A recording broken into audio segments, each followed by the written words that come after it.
Hi student, आप सभी को स्वागत है आपके चैनल कॉन्सेप्ट विद एस के वर्मा में। और आज हम आप लोगों को बताने वाले हैं कि जो सिमुलतला विद्यालय प्रवेश परीक्षा 2017 में जो एग्ज़ाम हुई थी उसका जो है आज क्वेश्चन साइंस का जो है करेंगे। जैसे कि पीछे के वीडियो जो है यदि आप नहीं देखे होंगे हिंदी और मैथ्स का, तो आप इस वीडियो को डिस्क्रिप्शन में देख लीजिए, उसका जो है लिंक दिया हुआ है। और इसमें जो है आप लोगों को बता देना चाहता हूँ कि सिमुलतला के जो परीक्षा में विज्ञान में कितने प्रश्न आते हैं। तो आपको बता दें कि जो विज्ञान होगा और सामाजिक विज्ञान यानी कि साइंस और एसएसटी में जो है आपके 25-25 प्रश्न जो है पूछे जाते हैं। यानी कुल प्रश्नों की जो संख्या होती है आपका विज्ञान और समाज दोनों को मिलाकर 50 होती है। और आपका हिंदी जो है 30 हो जाते हैं और इंग्लिश भी 30 और मैथ आपका 40। और इस प्रकार से टोटल जो है 150 का एग्ज़ाम होता है। तो ये साइंस का क्वेश्चन है। और इसके बाद जो है आपको सामाजिक विज्ञान का यानी सोशल साइंस का जो है क्वेश्चन लाएंगे। उसके बाद जो है इंग्लिश का क्वेश्चन लाएंगे। तो जो भी आप वीडियो अगर नहीं देख पाए हैं हिंदी और मैथ का, तो इस वीडियो के डिस्क्रिप्शन में उसका लिंक दिया हुआ है, आप वहाँ से देख सकते हैं। तो देखिए, ये बिहार के जो है एक बहुत ही गर्व की बात है कि इस प्रकार के स्कूल जो है हमारे बिहार में है और यहाँ पे जो है बिल्कुल फ्री में शिक्षा दी जाती है। तो आप इसमें जो है नामांकन के लिए इंट्रेंस एग्ज़ाम इसको ज़रूर दें और एक बार जो है इसके जो पैटर्न है, इसका सिलेबस है, उसको भी आप जानें। तो इस क्वेश्चन के माध्यम से आप जो है जान सकते हैं कि आखिर इसका क्वेश्चन कहाँ से पूछा जाता है और किस तरह से पूछा जाता है। तो आपको बता देना चाहते हैं कि जो सिमुलतला आवासीय विद्यालय है, तो जो भी अगर सरकारी बुक अगर आप देखे होंगे 5 क्लास का, उसी से जो है आपका 6 क्लास यानी 6ठी क्लास का जो एग्ज़ाम होता है इंट्रेंस एग्ज़ाम, उसमें आपका क्वेश्चन पूछा जाता है। तो जैसे देखेंगे आप क्वेश्चन तो आपको खुद जो है एहसास होगा। ठीक है, जैसे देखिए आज का यहाँ पे पहला प्रश्न और 71 से लेके 95 तक जो है यह आपका विज्ञान का प्रश्न होगा। क्वेश्चन है 71 नंबर कि नालंदा विश्वविद्यालय कहाँ अवस्थित है। तो नालंदा विश्वविद्यालय अगर देखें तो वह पटना में है कि नालंदा में कि पावापुरी कि राजगीर। यहाँ नाम से ही यहाँ पता चल जाएगा कि नालंदा विश्वविद्यालय है, इसका मतलब नालंदा में स्थित होगा। और इसका करेक्ट आंसर ऑप्शन नंबर यहाँ पे बी हो जाएगा। उसके बाद देखिए कहता है मादा एनोफ्लीज मच्छर के काटने से कौन सी बीमारी होती है। मलेरिया, जॉन्डिस और टाइफाइड और डेंगू। तो देखिए ऐसे मच्छर के काटने से डेंगू भी होता है ना, लेकिन कहता है मादा एनोफ्लीज मच्छर के काटने से कौन सी बीमारी होती है, तो वो जो है मलेरिया नामक जो है रोग हो जाती है। ठीक है, मादा एनोफ्लीज मच्छर के काटने से, तो इसको आप याद रखेंगे। और प्रीवियस ईयर से ही जो है ज़्यादातर क्वेश्चन जो है आपके एग्जाम में पूछा जाता है, तो आप इसको क्लियर कर लें। तो यहाँ पे करेक्ट आंसर कौन हो जाएगा, ऑप्शन नंबर ए हो जाएगा। उसके बाद देखें कि बिहार राज्य की सीमा किस देश की सीमा से जुड़ी है। तो यहाँ पे देखें बिहार राज्य जो है वह एक देश की सीमा से जुड़ी है और वह आपका कौन सा है, तो नेपाल है। ठीक है, बिहार से सटे हुए क्या है, आपका नेपाल है, जो कि यह एक देश है। नेपाल यह क्या है, यह एक देश है। ठीक है, तो इसको आप याद रखेंगे। और उसके बाद बांग्लादेश से अगर सटे कोई भारत का अगर राज्य पूछा जाए तो आपका कौन सा हो जाएगा, आपका पश्चिम बंगाल हो जाएगा, पश्चिम बंगाल।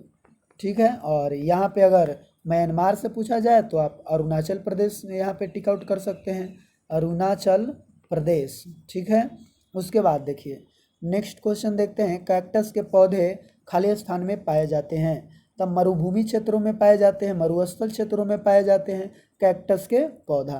तो इसका सही आंसर क्या हो जाएगा, ए मरुभूमि। नेक्स्ट देखते हैं नालंदा विश्वविद्यालय की स्थापना किस शताब्दी में हुई थी। तो इसकी 5वीं शताब्दी में इसका निर्माण हुआ था। ठीक है, और 12वीं शताब्दी में इसका अंत कर दिया गया था बख्तियार खिलजी के द्वारा। तो इसका याद रखेंगे कि 5वीं शताब्दी में इसका जो है स्थापना गुप्त वंश के शासक कुमार गुप्त के द्वारा की गई थी। उसके बाद देखिए 76 नंबर कि सूर्य से हमें क्या क्या मिलता है। तो ताप भी हमें सूर्य से मिलता है, प्रकाश भी मिलता है, और ताप और प्रकाश दोनों, यानी कि इसका सही आंसर कौन सा हो जाएगा, सी हो जाएगा, ताप एवं प्रकाश दोनों। उसके बाद देखिए निम्न में से किस रंग का कागज ऊर्जा यानी कि ऊर्जा का जो है अवशोषण अधिक करेगा। तो देखिए जो सफ़ेद होता है वो सूर्य के जो प्रकाश आता है उसको ज़्यादातर जो है क्या कर देता है, परावर्तित कर देता है। लेकिन अगर यह काला कलर का रहेगा, ब्लैक रहेगा, तो ये सूर्य के प्रकाश को अवशोषित कर लेता है। यानी कि कहेंगे काला रंग का जो कागज़ होगा वह सूर्य के प्रकाश को यानी कि ज़्यादा अवशोषित करेगा, जिसके कारण सही आंसर कौन सा हो जाएगा, ऑप्शन नंबर बी होगा। अब देख सकते हैं उसके बाद 78 नंबर कि हमारे हिमालय पर्वत श्रृंखला के सबसे ऊंचे शिखर को क्या कहते हैं। तो देखिए हमारे जो हिमालय पर्वत है उसके जो सबसे ऊंचे शिखर है वह क्या है, आपका एवरेस्ट शिखर है। तो आप एवरेस्ट शिखर को जो है टिक करेंगे, या जो है पूरे दुनिया का भी जो है सबसे ऊंची चोटी भी है। ठीक है, अब देखिए उसके बाद जो है देखते हैं आगे कि बिहार की कौन सी पर्वतारोही ने माउंट एवरेस्ट की चोटी पर विजय प्राप्त की थी। तो माउंट एवरेस्ट की चोटी पर विजय प्राप्त करने वाली हमारे बिहार का महिला जो है जिनका नाम श्रीमती निरुपमा अग्रवाल है। ठीक है, तो आपका सही आंसर कौन सा हो जाएगा, ऑप्शन नंबर ए हो जाएगा। तो ये सभी क्वेश्चन जो है आपके जो किताब है, ठीक है, पर्यावरण और हम, वही बुक में से जो है आपका सारा का सारा क्वेश्चन पूछा गया है। उसके बाद यदि हम देखें गंगटोक से नाथुला कितनी दूरी पर अवस्थित है, तो ये भी जो है आपके बुक में है क्वेश्चन, और यहाँ पे सही आंसर क्या होगा, 52 किलोमीटर। ठीक है, 52 किलोमीटर इस प्रश्न का सही आंसर होगा। उसके बाद खो खो खेल में कितने दल होते हैं। तो खो खो खेल में जो है 2 दल होते हैं और प्रत्येक दल में 9 खिलाड़ी होते हैं। तो इसका सही आंसर कौन सा हो जाएगा, ऑप्शन नंबर ए हो जाएगा, 2। उसके बाद देखिए निम्न में से 2 व्यक्तियों द्वारा कौन से खेल खेले जाते हैं। तो यहाँ पे देख सकते हैं आप कुश्ती, यह कुश्ती जो है 2 व्यक्तियों के द्वारा खेला जाता है। ठीक है, और इसमें देखें अगर कि कुश्ती 2 व्यक्तियों के द्वारा खेला जाता है, क्रिकेट में दो पक्ष होते हैं और इसमें 11-11 जो है खिलाड़ी आपके होते हैं, हॉकी में भी 11-11 होते हैं, कबड्डी में जो है आपका अगर देखें तो 7-7 खिलाड़ी होते हैं। आप यहाँ से याद रखेंगे। उसके बाद विश्व का प्रथम आवासीय विद्यालय निम्न में से कौन सा है। तो विश्व का प्रथम आवासीय विद्यालय अगर देखें तो यहाँ पे आपका होगा नालंदा विश्वविद्यालय, जो कि सही आंसर कौन है, ऑप्शन नंबर सी है। उसके बाद देखिए औरंगाबाद में कौन सा मंदिर है। तो औरंगाबाद में जो है देव सूर्य मंदिर है, और इसका जो सही आंसर होगा वह ऑप्शन नंबर बी हो जाएगा, देव सूर्य मंदिर। ठीक है, उसके बाद महाबोधि मंदिर अगर देखें तो यह आपका बोध गया में है। महाबोधि मंदिर कहाँ में है, बोध गया में। ठीक है, और अगर हनुमान मंदिर की बात करें तो आपका पटना में है, और यहाँ पे अगर देखें ये जल मंदिर तो आपका कहाँ पे है, पावापुरी में है। ये पावापुरी में जो है आपका जल मंदिर है, लेकिन हनुमान मंदिर पटना में, महाबोधि मंदिर बोधगया में, और देव सूर्य मंदिर औरंगाबाद में है। उसके बाद देखिए सिंचाई के परंपरागत साधन कौन कौन से हैं। तो परंपरागत का मतलब होता है जो परंपरा से चलते आ रहा है, वो मतलब किस तरह का संसाधन है। तो नदियां हैं, तालाब, कुआं, ये सभी के सभी जो है आपका परंपरागत साधन है सिंचाई के लिए। इसीलिए इसका सही आंसर ऑप्शन नंबर डी हो जाएगा।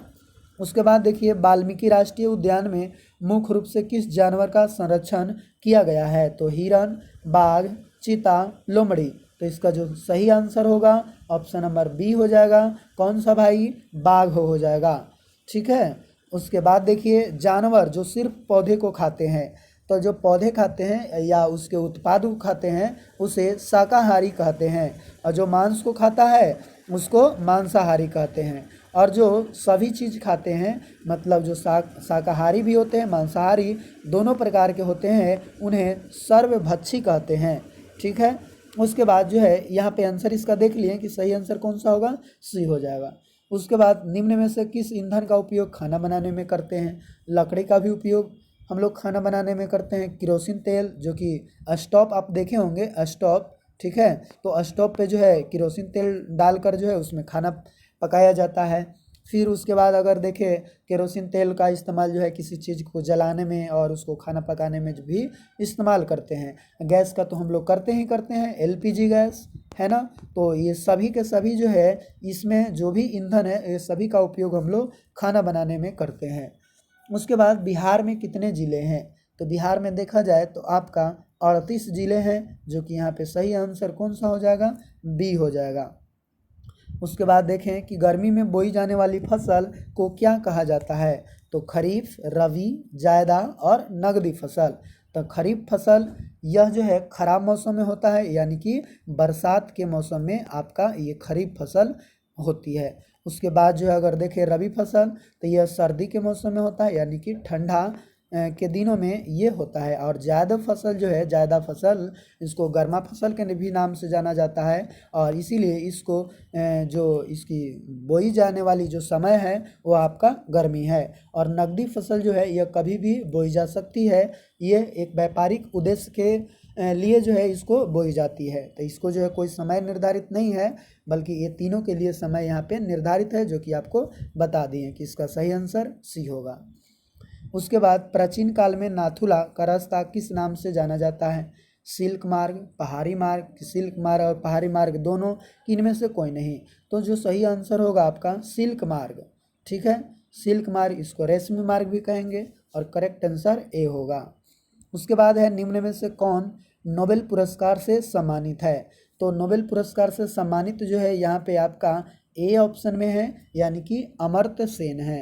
तो आप इसको याद रखेंगे, और ये पूरे नोबेल पुरस्कार से सम्मानित है। और प्लस में और यदि बताएं तो नालंदा विश्वविद्यालय के प्रथम कुलाधिपति भी रह चुके हैं, और इसको इकोनॉमिक्स के क्षेत्र में, अर्थशास्त्र के क्षेत्र में इनको नोबेल पुरस्कार भी मिला है। उसके बाद गुरु गोविंद सिंह का जन्म खाली स्थान में हुआ था, तो गुरु गोविंद सिंह का जन्म जो है यह पटना सिटी यानी पटना साहिब के नाम से जाने जाते हैं, वहाँ पे ही जो है इनका जन्म हुआ था।